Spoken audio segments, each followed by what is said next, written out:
Hello my friends, today I would like to address a touchy subject that is hardly ever addressed in our society, that is child abuse. Firstly, I would like to talk about our biases and vulnerabilities, why we could be harmed by these individuals. Secondly, I would like to talk about how we could invest in prevention. Thirdly, I would like to highlight how important it is to know how they act. We will watch certain fragments of videos to hear how they operate. And finally, I would like to share with you an interview that I had with a Harvard professor about this subject.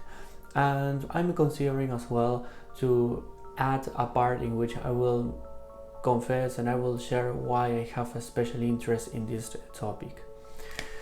I would like to share certain pieces of information that are important. Before being convicted, most child molesters confess that they have abused between 50 and 150 children, which is of course heartbreaking. 10% of child molesters have been convicted. That means that there is a great number of abusers who are free and perpetrating these kinds of acts. Secondly, when it comes to studies, we are quite limited because those who are studied are child molesters who have been convicted. What about those individuals who have these attractions but they don't end up in jail? It would be very interesting and fruitful to carry out those studies, but of course there is this stigma and it's not possible to have access to them, and even if we have access to them, we are not sure that they might be open to accept or to take part in these studies. Thirdly, when we think about child molesters, we have this tendency to think that they are violent individuals from the street who attacks us. But in reality, 90% of child offenders are within our environment. They could be family members, neighbors, they could be teachers. They take part in our close or intimate social circle. That's why it's highly risky. So they are 90% are in our family or in our social circle. One point that is very important to address is our vulnerabilities. We are quite vulnerable to these offenders because we think automatically that a child molester is a monster and therefore they must look like one. We tend to associate that the way he behaves in public is how his private life is as well. So that might be a source of confusion for us. They have a double life. There's a world of difference between what I can see in public and how they lead their lives privately. Another one is that we tend to think that we have a special ability or talent to detect lies. Even the greatest experts in this topic of lies, they are unable to detect. So there's a high degree of mistakes and errors. So that's why we assume that, oh, a child molester, that's very easy to spot. No, even the greatest experts in this topic, they claim that it's not possible. Another bias that we have is that we assume that niceness is a personality trait or is part of our character, when in reality it could be a social strategy of interaction. So we think that, okay, this person is nice. Oh, right, so that means that he's truly compassionate and charitable and an example as a person, but they could be a facade that they use to perpetrate these acts, to abuse. I remember that I talked to one inmate who has been convicted for this situation, for child molestation, and he mentioned something that I cannot forget. He said that it's easier to trick a mother than a child. So these are the biases that we have. That's why we are vulnerable. Public life, we assume that is similar to the private life. We tend to think that we have a special talent when that doesn't exist. Even the polygraph, it has a high rate of errors, and we assume that I see you that you are nice, compassionate, sociable, charitable. That means that that's your personality trait, when it could be just a strategy in order to lure, to attract, to seduce. Now, what about the profile of child offenders? It might sound shocking for you, but the main difference between a child offender and us is that they have this deviant arousal pattern.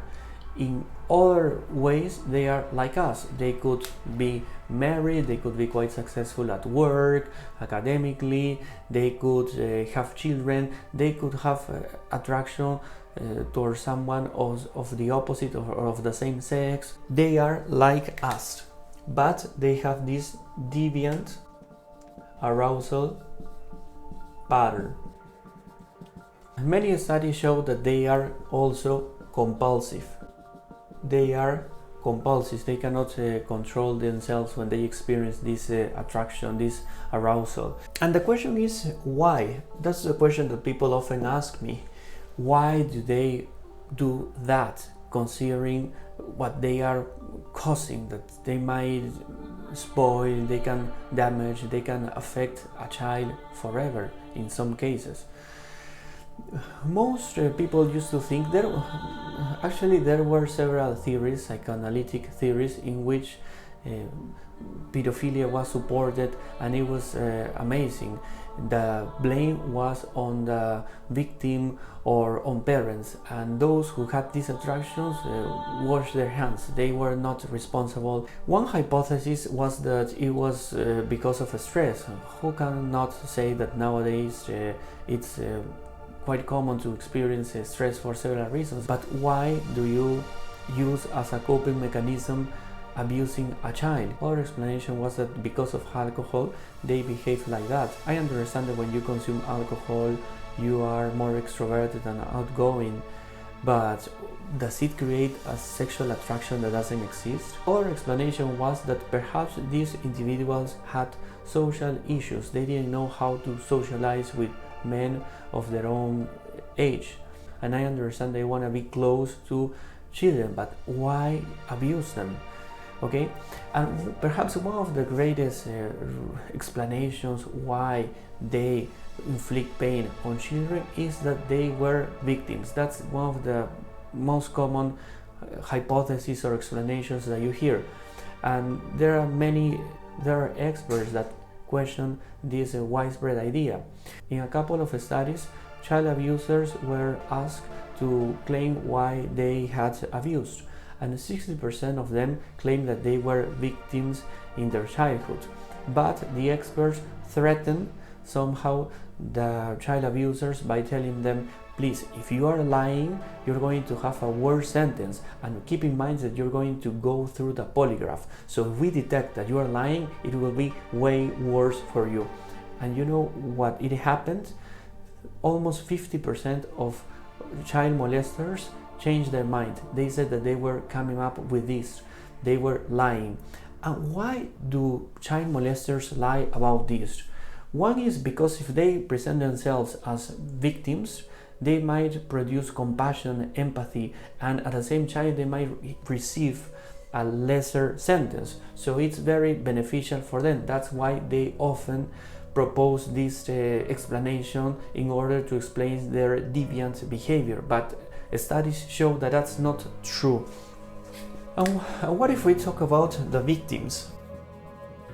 It's regrettable to state that it's just a minority of children who claim that they were abused. In other words, there's a great minority of children who report these kinds of events, 10%. And the question is, why do children keep in silence before an event like that?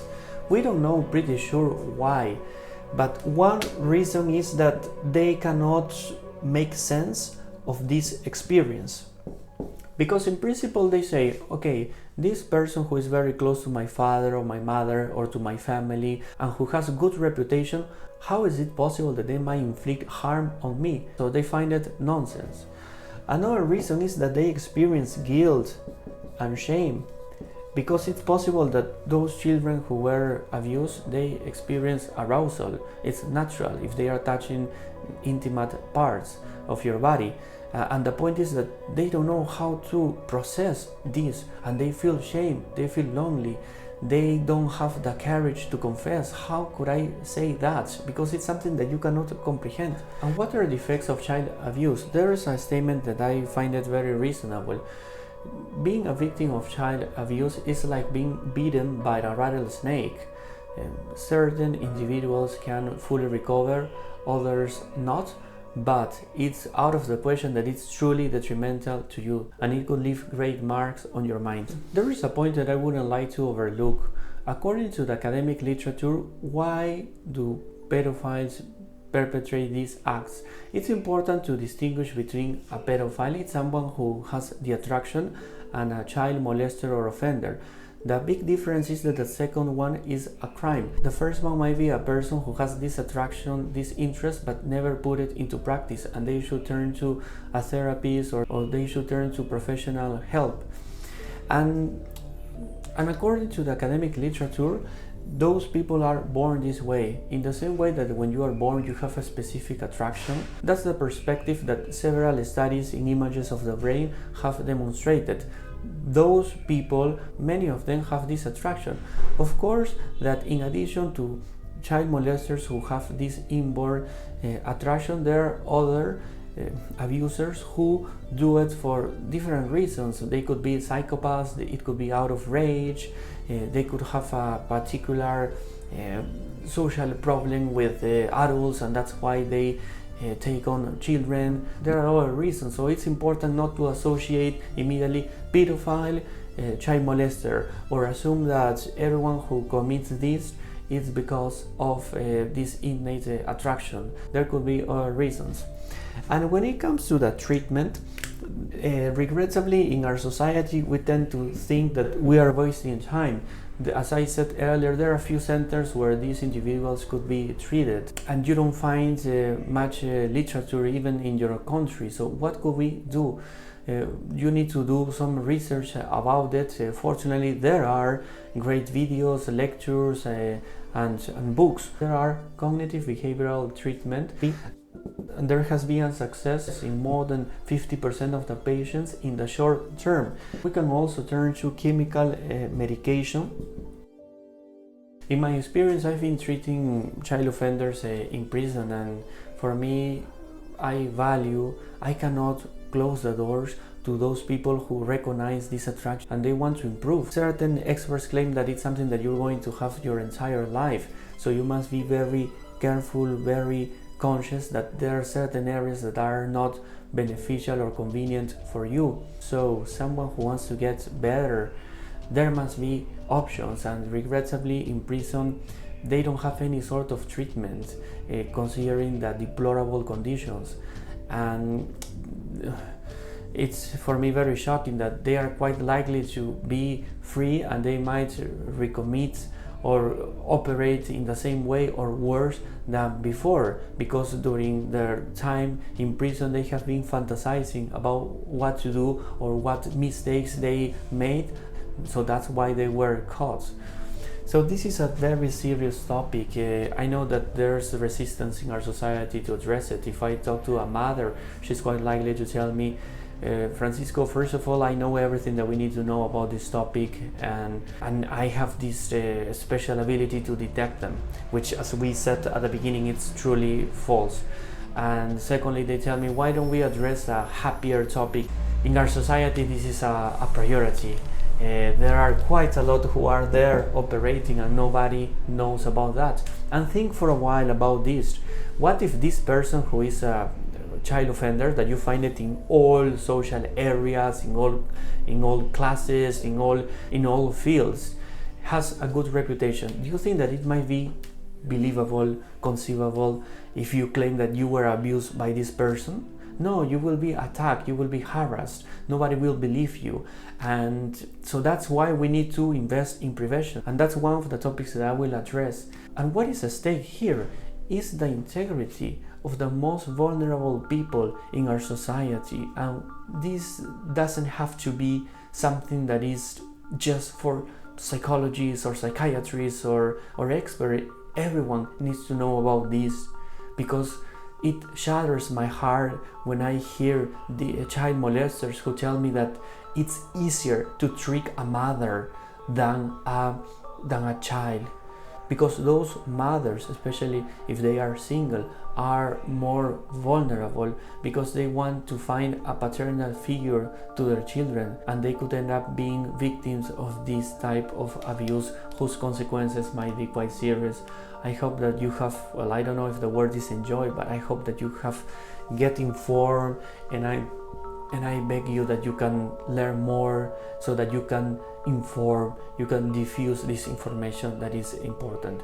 So subscribe to my YouTube channel, make a comment, and don't forget the next video.